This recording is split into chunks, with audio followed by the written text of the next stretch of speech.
परिवर्तन का आधार दृढ़ संकल्प। डेट है 24/5/72।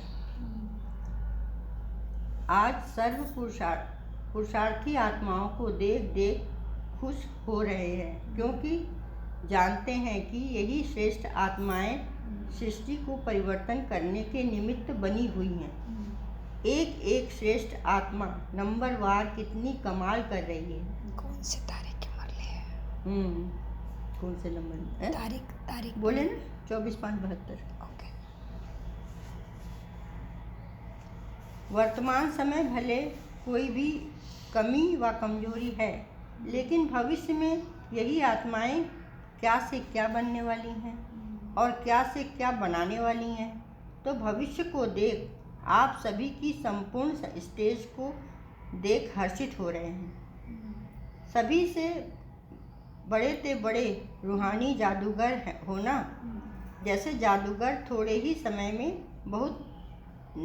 बहुत विचित्र खेल दिखाते हैं, वैसे आप रूहानी जादूगर भी अपनी रूहानियत की शक्ति से सारे विश्व को परिवर्तन में लाने वाले हो। कंगाल को डबले ताजधारी बनाने वाले हो, परंतु इतना बड़ा कार्य स्वयं को बदलने अथवा विश्व को बदलने का एक ही दृढ़ संकल्प से करने वाले हो। एक ही दृढ़ संकल्प से अपने को बदल देते हो।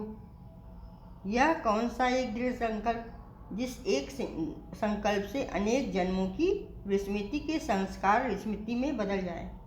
वह एक संकल्प कौन सा है भी एक सेकंड की बात, जिससे स्वयं को बदल लिया। एक ही सेकंड का और एक ही संकल्प यह धारण किया कि मैं आत्मा हूँ। यही एक दृढ़ संकल्प है। अपने को आत्मा समझना ही है। इस दृढ़ संकल्प से ही अपने सभी बातों को परिवर्तन में लाया। ऐसे ही दृढ़ संकल्प से विश्व को भी परिवर्तन में लाते हो। वह एक दृढ़ संकल्प कौन सा? हम ही विश्व के उधार मूर्त हैं, अर्थात विश्व कल्याणकारी हैं। इस संकल्प को धारण करने से ही विश्व के परिवर्तन के कर्तव्य में सदा तत्पर रहते हो। तो एक ही संकल्प से अपने को व विश्व को बदल लेते हो। ऐसी रूहानी जादूगर हो। वह जादूगर तो अल्पकाल के लिए चीज़ों को परिवर्तन में ला कर दिखाते हैं, लेकिन आप रूहानी जादूगर अविनाशी परिवर्तन, अविनाशी प्राप्ति कराने वाले हो। तो सदा अपने इस श्रेष्ठ मर्तबे और श्रेष्ठ कर्तव्य को सामने रखते हुए हर संकल्प व कर्म करो, तो कोई भी संकल्प व कर्म व्यर्थ नहीं होगा। चलते चलते पुराने शरीर और पुरानी दुनिया में रहते हुए अपने श्रेष्ठ मर्तबे को और श्रेष्ठ कर्तव्य को भूल जाने के कारण अनेक प्रकार की भूलें हो जाती हैं। अपने आप को भूलना यह भी भूल है ना। जो अपने आप को भूलता है वह अनेक भूलों के निमित्त बन जाते हैं। इसलिए अपने मर्तबे को सदैव सामने रखो। जैसे सच्चे भक्त लोग जो जाते हैं, वह भी दुनिया की तुलना में जो दुनिया वाले नास्तिक अज्ञानी लोग विकर्म करते हैं, विकारों के वश होते हैं, उनसे काफ़ी दूर रहते हैं। क्यों? कारण क्या होता है कि जो नवधा अर्थात सच्चे भक्त हैं, वह सदैव अपने सामने अपने इष्ट को रखते हैं। उनको सामने रखने के कारण कई बातों में सेफ रह जाते हैं और कई आत्माओं से श्रेष्ठ बन जाते हैं। जब भक्त भी भक्ति द्वारा इष्ट को सामने रखने से नास्तिक और अज्ञानी से श्रेष्ठ बन सकते हो हैं, तो ज्ञानी तु आत्मा सदा अपने श्रेष्ठ मर्तबे और कर्तव्य को सामने रखें तो क्या नहीं बन जाएंगी। श्रेष्ठ ते श्रेष्ठ आत्माएं बन सकते हैं अगर सामने इष्ट को मतलब रखेंगे अपने। तो अपने आप से पूछो, देखो कि सदा अपना मर्तबा और कर्तव्य सामने रहता है। बहुत समय भूलने के संस्कारों को धारण किया है कोई। अच्छा,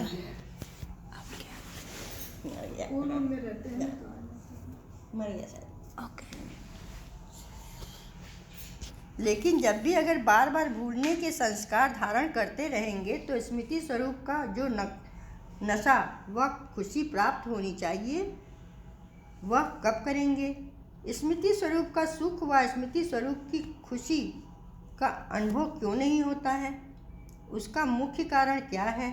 अभी तक सर्व रूपों से नष्टो मोहा नहीं हुए हो, इसीलिए नष्टो मोहा, हाँ, नष्टो मोहा बनना पड़ेगा ना, बाबा कहते हैं। और बाबा ने क्या बोला कि तुम्हारे मूर्ति की नवविधा भक्ति करने वाले हाँ, तुम्हें सामने रखते इष्ट के रूप में, हाँ। वो भी श्रेष्ठ बन गए हैं। हाँ, भक्ति के रूप में भी भक्त है, फिर भी और तुम तो खुद ही इष्ट हो। इष्ट हो, तो उसी स्मृति से उतनी स्मृति स्वरूप नहीं बन सकते हो? क्यों बार बार भूलते क्यों हो? बार बार भूलते हो? प्रथम तो ये जानना पड़ेगा कि नवविधा भक्ति क्या है। नवविधा माना क्या? जैसे जाप तप पूजा मनन चिंतन ये सब तो ये सभी तो क्या कह रहे थे अंकल जी आप? पूजा। नौ भक्ति है, नौ मतलब 9 प्रकार की ना। 9 प्रकार की भक्ति है। हाँ, तो वो कौन कौन सी है वही पूछ। वही हाँ, व्रत तप जप मनन चिंतन कीर्तन भजन पूजन दास्य सख्य, जो कुंभ मेला में अभी हो रहा हो है, रहा है। उन लोग अपने किसी इष्ट देवी देवता को सामने रख के कर रहे हैं। उनको तो मालूम भी नहीं कि हम ही देवी देवता बन सकते हैं। फिर उनके वो भावना से भी वो श्रेष्ठ महाराजे या राजे महाराजे जो भी मंडलेश्वर ये वो बन गए हैं। तो बाबा कहते तुम्हें कितनी नशा चाहिए, तुम तो वही हो और वो बन रहे हो, तो तुम कितने श्रेष्ठ हो गए। तो ऐसे स्मृति स्वरूप तुम्हें बनना है। ओम शांति। Thank you. नष्टो मोहा है तो फिर भले कितनी भी कोशिश करो, लेकिन स्मृति स्वरूप में आ जाएंगे। तो पहले नष्टो मोहा कहाँ तक हुए हो, यह अपने आप को चेक करो। बार बार देह अभिमान में आना यह सिद्ध करता है, मतलब देह अभिमान में अगर आए तो यह सिद्ध कर रहा है कि नष्टो मोहा नहीं है। जी जी। देह की ममता से परे नहीं हुए हैं, वह देह के मोह को नष्ट नहीं किया है। नष्टो मोहा ना होने के कारण समय और शक्तियाँ जो बाप द्वारा वर्षे में प्राप्त हो रही हैं, उन्हों को भी नष्ट कर देते हो। अच्छा। काम में नहीं लगा सकते हो। मिलती तो सभी को है, बाबा तो सबको देते हैं ना, लेकिन वो नष्टो मोहा ना होने के कारण हमें प्राप्त नहीं हो पाता। और कितनी बड़ी बात कही बाबा ने, समय। हाँ, मतलब चारों तरफ आग लगी है, लेकिन बाप ने समय को रोक के रखा है कि मेरे बच्चे पढ़ रहे हैं। तो बाबा कहते समय और शक्ति को वेस्ट कर रहे हैं। जब बच्चे बने तो भी बाप की प्रॉपर्टी व वर्षा है, उसके अधिकारी बनते हैं, तो सर्व आत्माओं को सर्व शक्तियों का वर्षा मिलता ही है। लेकिन उस सर्व शक्तियों के वर्षे को काम में न लगाना और अपने आप को उन्नति में लाना, यह नंबरवार पुरुषार्थ अनुसार होता है। इसलिए बेहद बाप के बच्चे और वर्षा हद का लेवे तो क्या कहेंगे। बेहद मर्तबे के बजाय हद का वर्षा व मर्तबा लेना, यह बेहद के बच्चों का कर्तव्य नहीं है। तो अभी भी अपने आप को बेहद के वर्षे के अधिकारी बनाओ। अधिकारी कब अधीन नहीं होता है, अपनी रचना के अधीन नहीं होता है। अपनी रचना के अधीन होना, इसको अधिकारी कहेंगे पूछ रहे हैं बाबा। बार बार विस्मृति में आने से अपने आप को ही कमज़ोर बना देते हो। कमज़ोर होने के कारण छोटी सी बात का सामना नहीं कर पाते हो। तो अब आधे कल्प के इस विस्मृति के संस्कारों को विदाई दो।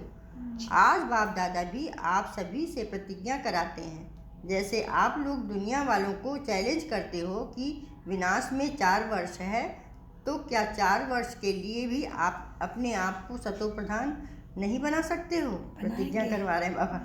जैसे दुनिया को चैलेंज करते हो, वैसे आप भी 4 वर्ष के लिए विस्मृति के संस्कारों को विदाई नहीं दे सकते हो। देंगे बाबा। दुनिया का चैलेंज करने वाले स्वयं अपने लिए 4 वर्ष के लिए माया को चैलेंज नहीं कर सकते हो।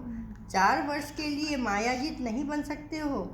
बाबा बार बार हर तरह से पूछ रहे हैं। मतलब जब अपने को इशारा मिल रहा है जैसे 4 वर्ष बाकी, हाँ, लग रहा 40 साल जैसे बचा है।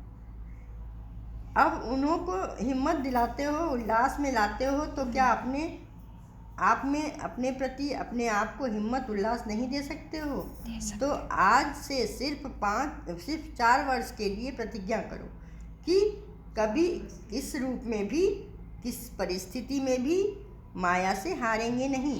ये तो हमारे लिए हो गया सिस्टर बाबा लेकिन, जी, हाँ। क्योंकि आज भट्टी शुरू किया और बाबा कहते प्रतिज्ञा करो आज 4 वर्ष की। हाँ जी, आज ही हमें शुरू ही हुआ। राजा बनाना है उसको, इसलिए इतना प्यार से पढ़ा रहा है जी।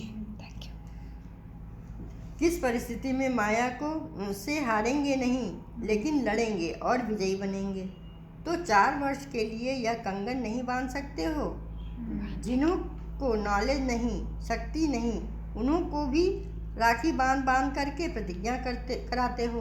और जो बहुत काल से नॉलेज, संबंध और शक्ति को प्राप्त करने वाले हो वह श्रेष्ठ आत्माएं, महावीर आत्माएं, शक्ति स्वरूप आत्माएं, पांडव सेना, क्या यह प्रतिज्ञा की राखी नहीं बांध सकते हो? बांध सकते बाबा, राखी रक्षा इसी में हाँ, है। इसीलिए बांधते। बांध सकते हैं। या अंत तक की कमजोरी और कमी को अपना साथी बनाने चाहते हो? नहीं। आजकल साइंस द्वारा भी 1 सेकंड में कोई भी वस्तु या को भस्म कर लेते हैं। तो नॉलेजफुल मास्टर सर्वशक्तिमान 1 सेकंड के दृढ़ संकल्प से व प्रतिज्ञा से अपनी कमजोरियों को भस्म नहीं कर सकते हो? करेंगे बाबा। प्रश्न ही प्रश्न है बाबा का।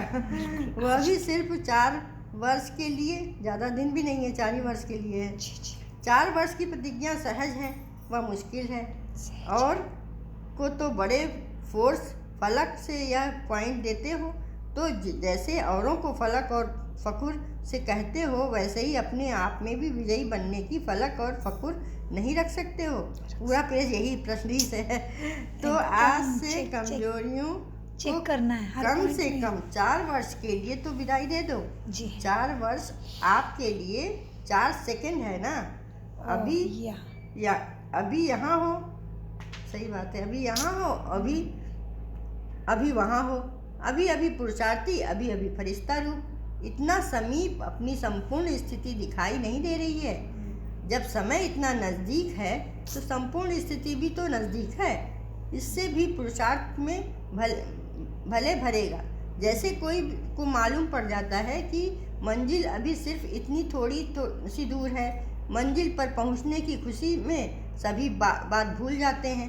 यह जो चलते चलते पुरुषार्थ में थकावट व छोटी छोटी उलझनों में फंसकर आलस्य में आ जाते हो, उन सभी को मिटाने के लिए अपने सामने स्पष्ट समय और समय के साथ साथ अपनी प्राप्ति को रखो, तो आलस्य व थकावट मिट जाएगी। जैसे हर वर्ष का सर्विस प्लान बनाते हो, वैसे हर वर्ष में अपनी चढ़ती कला व संपूर्ण बनने का व श्रेष्ठ संकल्प व कर्म करने का भी अपने आप के लिए प्लान बनाओ। और प्लान के साथ हर समय प्लान को सामने देखते हुए प्रैक्टिकल में लाते जाओ। अच्छा, ऐसे प्रतिज्ञा कर अपने संपूर्ण स्वरूप को और बाप को प्रत्यक्ष करने वालों को नमस्ते। हम बाबा के प्रत्यक्ष करने वाले बच्चों को बाप दादा को याद, प्यार, गुड मॉर्निंग, नमस्ते प्यारे बाबा, नमस्ते। हम सद्बुद्धि से सब कुछ समझते, धारण करते और कराते। बाबा सदा याद है।